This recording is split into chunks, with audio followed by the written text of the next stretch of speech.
Santiago, Chile. Chile's outgoing president, Michelle Bachelet, criticized the World Bank on Saturday after an economist said that her country's poor showing in an influential survey of global business conditions may actually have reflected a political bias against her left-leaning government. The outcry came after the bank's chief economist, Paul Romer, told The Wall Street Journal in an interview on Friday that while Chile's ranking has fallen in the bank's yearly Doing Business report, which investors watch closely, business conditions did not get worse in Chile during the Bachelet era. He added that he did not have confidence in the integrity of the data and methodology that led to Chile's negative assessments and offered a personal apology to the country. The statement has started a political firestorm in Chile, where the candidate from Ms. Bachelet's leftist coalition was defeated in last month's presidential election, a race in which economic policy was a decisive issue. Ms. Bachelet, who leaves office in March, was barred by term limits from seeking re-election. Mr.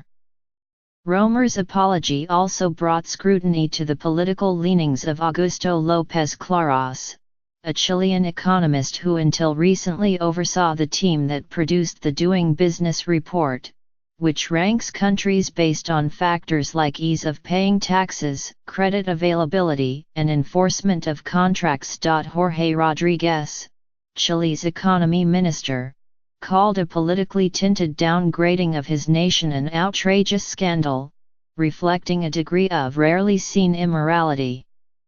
Ms. Bachelet demanded that the bank carry out a complete investigation into the matter. Rankings provided by international institutions should be trustworthy, because they have an impact on a country's investment and development, she said in a statement posted on Twitter. The World Bank said Saturday in a statement that it would conduct an external review of Chile's indicators in the report in light of the concerns expressed by Mr. Romer.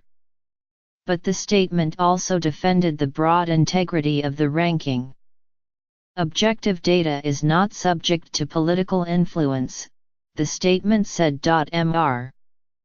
López Claros, a senior fellow at Georgetown University who is on leave from the bank, said in an emailed statement on Saturday that the assertion that Chile was unfairly graded was wholly without merit. He defended his team's commitment to exercise tight quality control on all the Doing Business data before it goes to publication, and said it had been especially careful in its collection of data in Chile, where the bank recently opened its first research hub in Latin America. Since Ms. Bachelet's first term in 2006, Chile's ranking has fallen from 25th to 57th.